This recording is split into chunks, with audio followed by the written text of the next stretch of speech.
ధాన్యం కొనుగోలు కేంద్రాలను రైతులు సద్వినియోగం చేసుకోవాలని మల్కాజ్గిరి ఎంపీ ఈటెల రాజేందర్, మేడ్చల్ ఎమ్మెల్యే చామకూర మల్లారెడ్డిలు సూచించారు. మూర్చింతలపల్లి మండలం లక్ష్మాపూర్, కేశవరం, జంగంగూడ గ్రామాల్లో ఏర్పాటు చేసిన వరి ధాన్యం కొనుగోలు కేంద్రాన్ని ఎంపీ ఈటెల రాజేందర్, ఎమ్మెల్యే చామకూర మల్లారెడ్డిలు ప్రారంభించారు. రైతాంగం పండించిన ప్రతి గింజను సొసైటీలోనే అమ్మాలని రైతులకు ఎంపీ ఈటెల రాజేందర్ సూచించారు. రైతులు దళారులను నమ్మి మోసపోకుండా సొసైటీ కేంద్రాల్లో ఏర్పాటు చేసిన ధాన్యం కొనుగోలు కేంద్రాల్లో వరి ధాన్యాన్ని అమ్మాలన్నారు.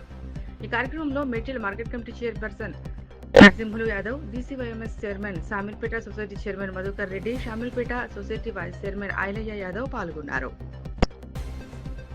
సొసైటీ ఆధ్వర్యంలో మూర్చింతలపల్లి కావచ్చు, జగన్గూడ కావచ్చు, రైతాంగానికి ప్రతి పండించిన గింజలు కొనాలనేటువంటి సంకల్పంలో భాగంగా ఎమ్మెల్యే మల్లారెడ్డి గారు, నరసింహ యాదవ్ గారు, మధుకర్ గారు ఈ నాయకత్వంలో కొనుగోలు సెంటర్లను ఓపెన్ చేయడం జరిగింది.